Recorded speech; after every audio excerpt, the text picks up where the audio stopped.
Muri Zimbabwe tinokuchingamidzai zvekare kune chimwe chirongwa pano Zim Facebook Secrets and Confessions. Kuri sei kwose kwamungava muri kumativi mana enyika. Tadzoka nawo ma-secrets nema-confessions. Regedzai tibva tapinda muma-messages edu batadzoka takakubatirai. Message edu yekutanga yakamira sokudai so. Hanzi ndakaenda kuDubai nembinga from Glendlone. Mukoma zvandakanosangana nazvo ikoko mawani chaiwo. Ndapota kana muzoposta nyaya yangu musazobuditsa kazita rangu rechokwadi uye zvekare don't view my pictures. Ndapota I did not lock my profile. So I am someone anoita sekunge ari kurarama a soft life. Zita rangu muchanditi Ashley musikana ane makore 21 years ekuberekwa uye zvekare I love zvinhu zviri flashy. Kubva ndichiri kuprimary kana mama vangu vakasvika pakundikoniwa vakangoti ameno wega uchazodzidza. Kuti ndadzidza I'm about to go back to Dubai zvekare, but I don't wish this to be on anyone. Kana ukanzwa munhu anoda kuenda newe kuDubai, tangai masainirana pasi kuti kana wasvikako kuDubai he is not going to make you do things zvaunenge usingade kuitiswa ikoko. Ndakakurirawo muchitungwiza. Mama vangu vaingoitawo zvekungodaro. Baba vangu handina kumbogara ndakavaziva. Kubva ndichiri mudiki ndaigara ndichingonakirwa especially nema-South Africans. Ma-South African buddies, they don't even care and they don't give an F nekuti vanongorarama life yavo yavanenge vachitongoda ipapo kunyange mukataura zvamunenge muchinzwa kuda. So when I was on Instagram ndichiona vamwe vachitongonakirwa nelife and ndakange ndichida kushandisawo iPhone. Ndaiti kana tiri kuchechi amai mufundisi nevamwe amai elder ndivo vega vakange vaine an iPhone. Saka vaiti kana vakakutora mapictures kuti vange vachizokutumidzira mapictures, waizomatumidzirwa mapictures iwawo watomboenda kumba kwavo kana ukatombosiya watovatemerawo svingare huni, ndiko kuti vange vachitokupa mapictures avo. Saka ndainge ndichida kuti ndige ndichizonziwo ndaita mari and the poverty ndaitongoti is a sin. Unonamata sei iwe uine kugunun'una mumwoyo? How can you be grateful kuna Mwari apa uchirarama chimwe chilife chinopohwa muchidya sadza nemafuta, sadza nemuriwo zvinenge zvisina mafuta? Iniwo ndakange ndichitongovenga urombo. Ndaisarudza kurara nenzara than kuti ndige ndichidya sadza nemachanzi. Ndaiti handifi ndakazosvika pakukura ndichitambura sezvainge zvichiita amai vangu. Pandakasvika kucollege ndakatangawo kuitawo small mijolo yangu ndichipota ndichiitawo mahookups ndichipiwa mari, kupfekawo zvakanaka, kuenda kumaclubs, kuwana mablesses. Pakutanga ndaingofunga kuti normal ndiyo life iyoyo iri normal, especially kana uri muHarare. Ndipo pandakazosangana neumwe murume uyo wandichati Phil. Saka Phil uyu munhu uyo anogara kuGlenlone. He has a big house, maRange Rover ekuwanda, mabodyguard, age maybe 50 something, asi munhu anotongotaura nemumwe mutauro wekuti wega unosvika pakumuda and he speaks money. Chega chaanenge achitaura he ends it with money. Saka unoda kuitirwei nhasi naye baby kunyange uchitaura naye paWhatsApp.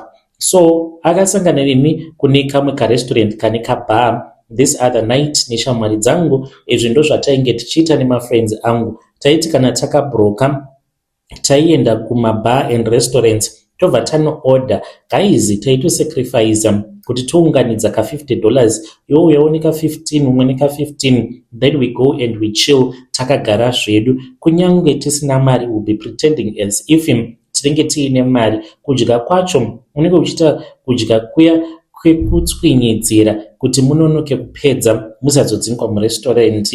Saka kana kunwa kwacho munenge muchingoita jutu gadzike. Saka munenge muine mbinga dzinenge dzakawanda. They will be passing vachiona kuti mahanis anenge ari same. Akabva achizongoya patable pedu ndokubva agara pasi akandibata ruoko rwangu akati this one she is beautiful. Uyo anoita tikabva tatotanga kutoseka paya. Mukoma kubva ipapo life yangu yakabva yachinja. Murume uyu akatanga kundipa mari pasina kana kumbondibvunza. Akatanga kundiitira zvose. Ndikati this one ndiye anoita. One day akabva ati kwandiri, Ash, because ainditi Ash, akanditi, Ash, do you have a passport? Ndikati no. Akanditi, I want to take you to Dubai. Saka mama itai kuti munge muchizova nepassport.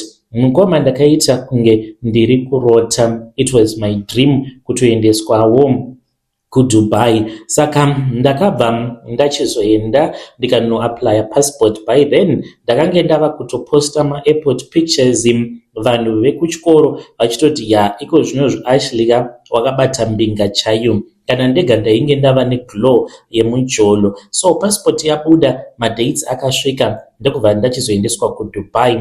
Pandakasvika muDubai ndakashamisika. Mahotels acho aita kunge heaven. It was amazing. Dzimwe motikari dzandaingoona pamaTikTok chete, mamwe mahotel uchitarisa mumadziro, goridhe rega rega. Chinhu chandakaona ndechekuti Uncle Phil vainge vastori nomo zvachose, vaida kungondikontrola, vaindisarudzira zvekupfeka, zvekudya, zvekutaura. Dzimwe nguva vaingonditarisa, sometimes vakanyarara for a long time. One night vakanditi, if you want my money unofanira kuti unge uchizoobheya. Ndakangoseka ndichiti this rich man, all rich guys, they are always like this, very dramatic, vanongoda kungogara vachingotonga tonga. So this other day tiriko kuDubai ndipo pakabuda iPhone 17. Ndikangoti yakange yava ne1 week yabva mukubuda. Panguva iyoyo vanhu vose painternet vaingotaura nezvayo, kana vanhu vanoita zvemaskits vaingoita maskits eiPhone 17. Zvechokwadi ndakange ndichiida, but aikwanisa kunditengera iPhone 17 pakange pasina. Mukomana ndakangoitawo majoke ndichiti, did buy me the new iPhone? Akaseka zvake akati, you really want it? Ndikati yes. Akabva ati kwandiri, then I want you to act like you are a dog for me tonight. Ndakafungidzira kuti it was a joke, but akange ari serious. So takabva tatobuda tikabva taenda kune imwe gift sex shop, uko kwaakaenda akanotenga mabhande nei zvekuti ndakange ndava kutoita sekunge ndakange ndiri imbwa yake. Ndakanzwa ndichirohwa nemambama. Panguva yose iyoyo ndakange ndisingachanzwisisi kuti what is happening. Ainge achindiudzira zvekuita kuti bark, ita kuti hu, crawl, eat from the floor, achidonedza chikafu, achiita zvekundidonedzera chikafu pafloor, achinditi eat. Pandakazomboramba ndeapo paakaitira wet pafloor, akanditi, I want you to drink this, you dog. Asi nekuda kweIphone ndakasvika pakuzoita zvose zvaakange achida kuti ndige ndichiita. Murume mukuru uyu ainge achindiseka, achindirekodha, achindikandira food pasi, achiti good girl. Mukomana handina kumbobvira ndakazvivenga kudaro sezvandakaita on that night upenyu hwangu hwose. Ndakazviita until the end. Mangwana acho iPhone yakauya. It was the newest one and also some cash. Ndakabva ndaposta mirror pictures, vanhu vachiti Ashley ari kubaka. Asi chokwadi ndechekuti moyo wangu wakatongofa that previous night. Kubva ipapo mukoma kusvika tichizodzoka zvedu kunoku kuzimu, kana kubata kwaainge achindiita akange ava kundibudira pachena kuti anondiona sei. Dzimwe nguva aingoti so, otaura zvinoboa kana kungoridza tsamwa, oti daddy what is wrong? Obva ati you girls you sell yourselves too cheap. Mashoko iwawo aindirwadza. One night ndakamuka ndichichema, akandibvunza kuti uri kuchemei? Ndikati nekuda kwezvaukandiita. Akanditi achazviziva ndiani, handiti izvezvizvi uri kutovhaira uchiposta iPhone. Just do what you do, nekuti you are a little dirty gold digger. Social media inokupa pressure. Izvezvizvi handiti kune vamwe avo vanosangana kana nemavideos nemapictures andakaisa paTikTok when I was in Dubai, anozombozviziva kuti after those pictures Ashley akange achiitwa wembwa wekukandirwa chikafu pasi, akasungirirwa bhande. Ndiani anozviziva? No one even knows. Ndakazomutuka ndikati, shamwari gara nemari yako, mushure mekunge andisendera message, the audacity yekunditumidzira message achiti, my dog, when do you want us to go to Dubai? ndakangonyarara, mukoma handidi kudzokera. Even though I wanted that lifestyle, but I can't sell myself to him. Muri yeZimbabwe ndo message iyo yandakatumidzirwa ichibva kuna Ashley. Zvakangooma hazvo veduwe, ngatizamei kuti tinge tichitaura naye Ashley uyu mucomment section yapakaipa pakaipa. Regedzai tibva taenda panyedu inotevera. Nyedu inotevera yakamira sekudai: hanzi mukoma muri sei zvenyu, please post my story makavika chitupa changu chekutanga. Ndinoda kuti aiwa munotigonera, ndinotomboita stress kana ndikasaona vanhu vaposta maconfession nekuti basa randinoita rinoda kufunga too much and ndinokwanisa kuita depression. Handingatauri hangu basa randinoita, but vanhu vandinosangana navo vanenge vaine machallenges mamwe ari very hard kumagamuchira. Vamwe vanenge vatongosiyiwa nemafamilies avo kuti isu vanhu vakaita sesu tinge tichizovachengeta. Saka I am always emotionally supporting people pese pandinenge ndiri kubasa. Saka kana ndikazoteererawo nyaya dzevana vekumusha, zvinoita sekunge zvinenge zvichitondibatsirawo in terms of therapy. I'm going strong because of that. Muri sei kana mupostawo munge muchizondizivisa, but handidi kuti wife yangu inge ichizozviziva zvose izvi. Ndiri murume uye zvekare ndine makore 38 years ekuberekwa. Ndinogara kuno ku UK. Ndine vana vangu vaviri nemukadzi wangu, uye vanhu vakawanda vanotongoona sekunge ndiri kutongorarama a normal lifestyle, but ndine zvandiri kusangana nazvo sekunesikati. Pane zvinhu izvo zvakaitika pandakange ndichiri kuZimbabwe zvandisina kumbobvira ndakataura. Mukoma, nyaya yangu yakatanga kare before ndisati ndauya kuUnited Kingdom. Around 2005 ndipo pandakabuda mamutare ndikaenda kuHonde Valley kunoshanda semupfudzi wemombe. Ndakange ndichishanda pane umwe musha wakange uri padhuze nemusha waSabhuku. Saka takange tichigara pedo nemabanana plantations. Sabhuku ava vakange vari munhu aizivikanwa nekurima mabanana uye zvekare nekuchengeta nyuchi. Vaitochengeta nyuchi vachitomura huchi vachitonotengesa kuna Mozambique zvichizoenda kumhiri kwemakungwa. Nzvimbo yacho yakange yakanaka chaizvo, sezvamunongoziva kuti kune weather yakaita sei. Saka nguva zhinji kwakange kuchingonaya. Ndakaenda ikoko because zvinhu zvakange zvakaoma. Ndakasiyawo vabereki vangu because vabereki vangu vakange vasisiri kuwirirana panguva iyoyo. Taikwanisa kushaya kana chokudya kana kungodya once a day. Apa mai vangu vaipomedzerwa kuti vainge vakandihura ini. Saka ndakangozobva pamba ndaona kuti kushungurudzwa kwacho kwainge kwakanyanyisa. Mai ndichiona vachishungurudzwa nguva dzose, ndikati kana ndiri ini ndiri kukonzeresa maproblems, zviri nani kuti ndinge ndichishayika paground vanhu vakwanise kugara zvakanaka. Saka ndakabva ndachizowana basa rekufudza mombe. Ndakariwana pandakange ndichiri kugara murengi ndichiri mamutare. Ndakabva ndabvuma basa rekufudza mombe nekuchengeta zvekare nekubatsira mabasa epamusha. Ndipo pandakabva ndachizosangana neimwe best friend yangu uyo wandichati Anesu.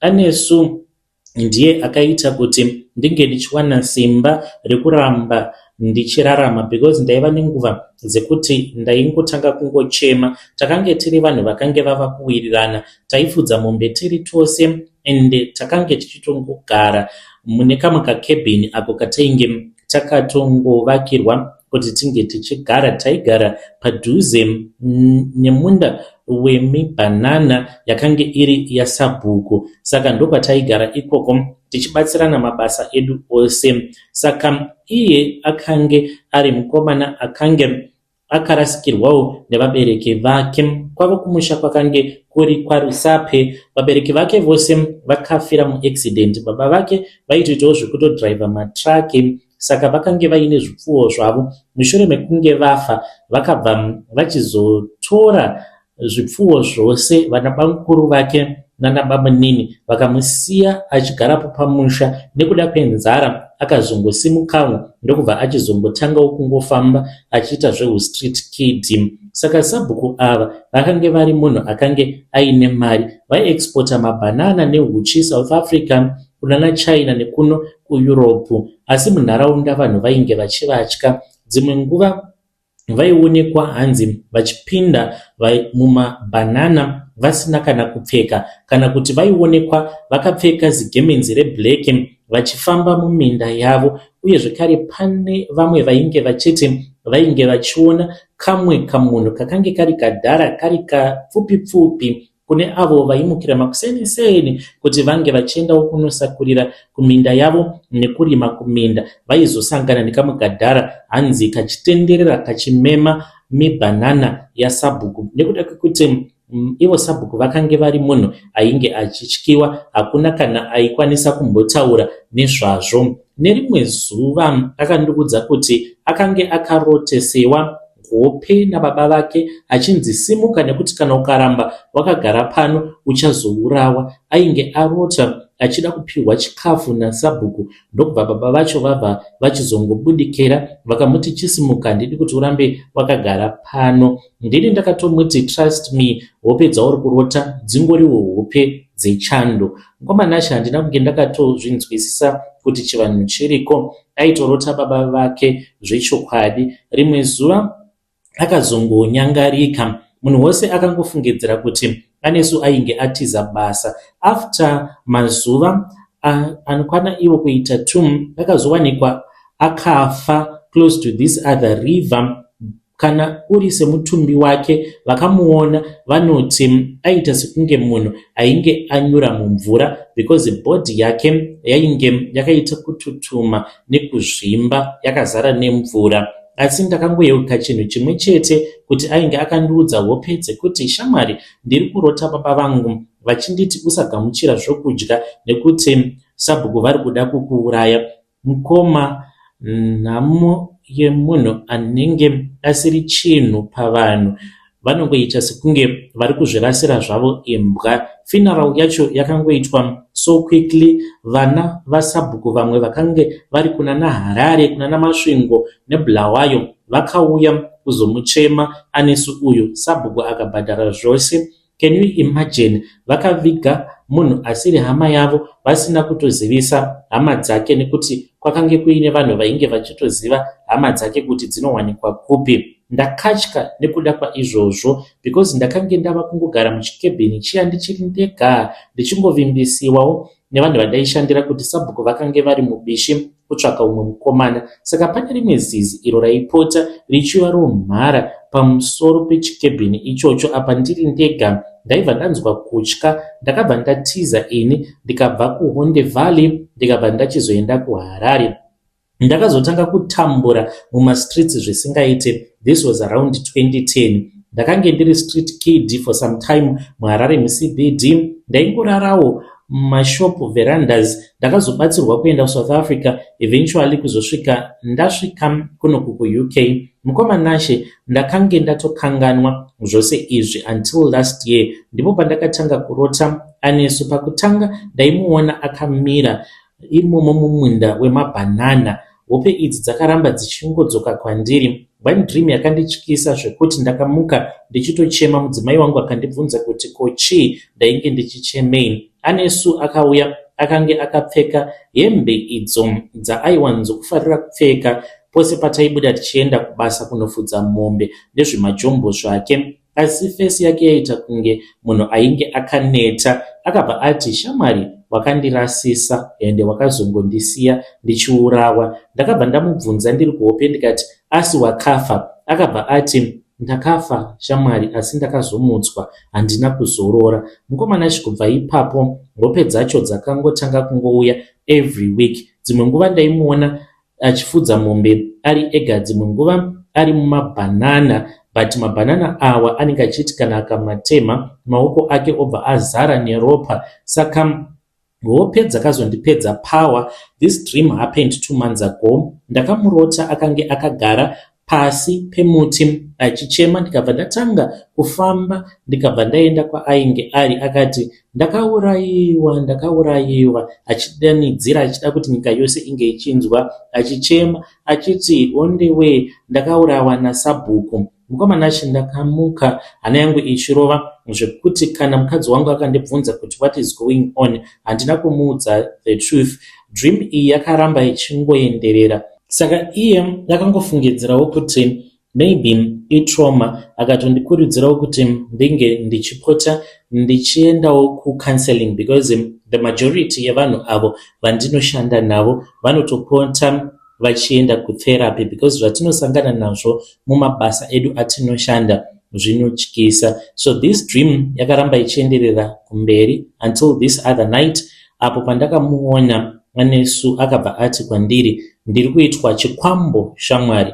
Mukomana acho ndinoziva kuti vamwe vanhu vachaseka, but izvi ndizvo zvandakarota. Akati ndiri kuchengeteswa nyuchi dzavo nekudiridzira mibhanana yavo. Akati mweya wake hauna kuzorora because vakamuisa mubhodhoro. Pandakamubvunza kuti sei ari kundiudza izvi, akati ndiwe wega unokwanisa kundibatsira kuti ndige ndichizozorora. Hama dzangu dziri kuti kana ndikaenda kwadziri vari kubva vachizoisa mishonga nekuroverera huko mudzimba dzavo kuti ndisazokwanisa kupinda ndichivaratidza zvose zvakaitika, nekuti vose hakuna ari kuda kubatsira mweya wangu. Zvino handina hama, ndatenderera muhama dzangu dzose vari kundidzinga, ndokubva ndachizouya kwauri. Mukomana acho kubva ipapo handina kana peace. Hope idzi dziri very realistic, zvekuti dzimwe nguva pandinomuka ndinotomuona Anesu achitobuda mubedroom mangu mandinenge ndakarara nemudzimai wangu. There is this other night after having dinner with my wife, ndopandakatanga kunzwa kuti there was a buzzing sound mubedroom, sekunge makange muine nyuchi. I was shocked because mukadzi wangu akati, can you hear that buzzing sound? It's like there are bees in the bedroom. Ndakangotarisa zvangu, but hapana chatakaona.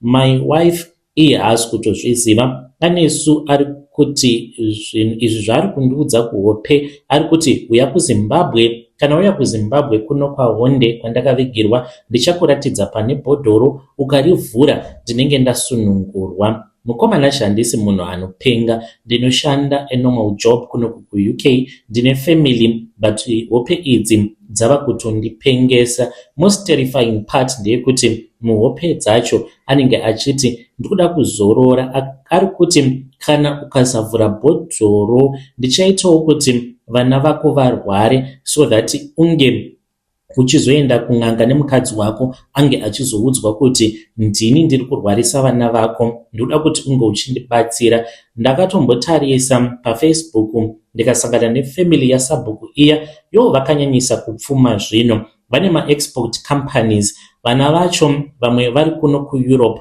Pandakaona mapictures efamu yavo kwaHonde, ndakabatikana nekuda kwehope idzo dzandiri kurota. Dzimwe nguva ndinotombotadza kana kurara. There was this other day, it was last thing I think, apo pandakarota iye Anesu uyo akange achirohwa nezvidhara zviviri zvinoratidza kuti zvidhoma. Zvidhara izvi zvakange zvichimurova, zvakange zvichimumanikidza kuti ange achipedzisa ndima yake ari mumunda. Ndinototya kutorara, ndinobatwa nekuda kwemweya weguilty wekuti ndiwe wakamukonesa paakarota baba vake vachimuti tiza.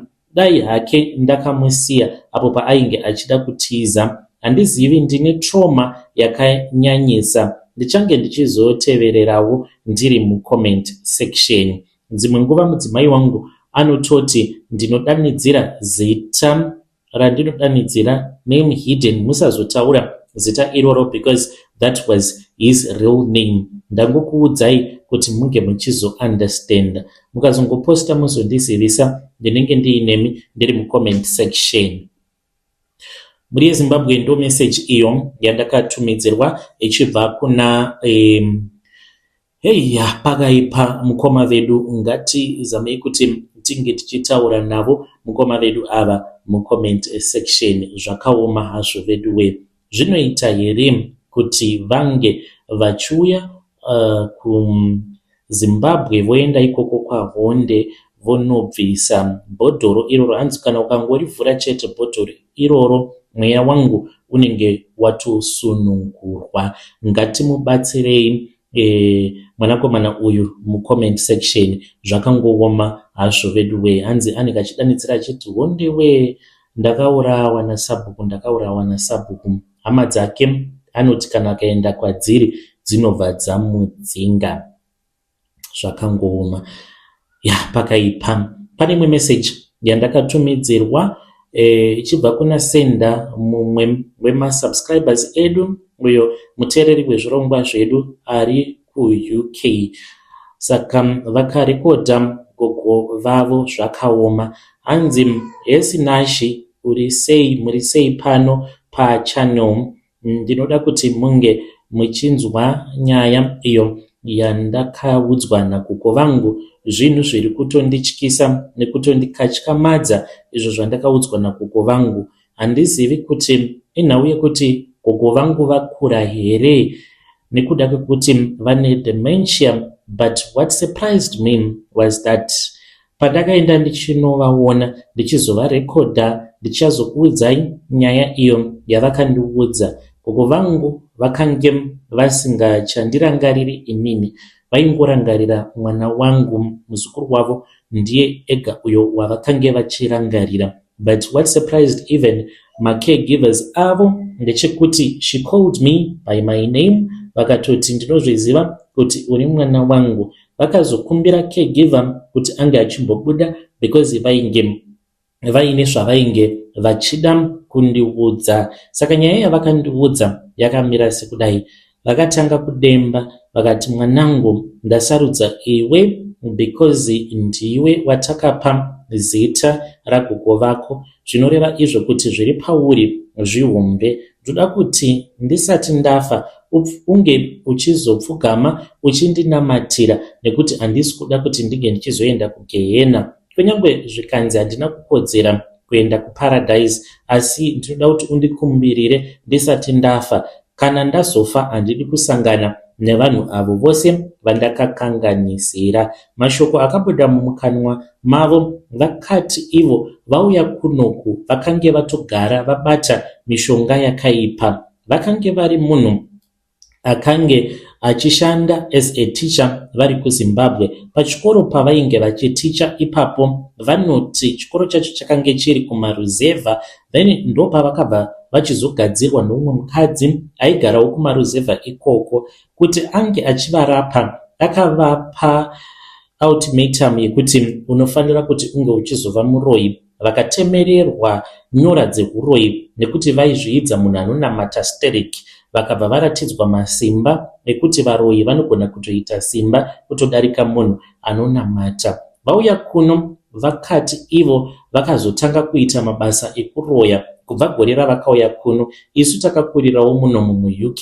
Vakandidomera mazita evanhu nemhuri dzose idzo dzine mafamilies avakaparadza nekuuraya. Vachitaura kudaro vaitota vachitoseka.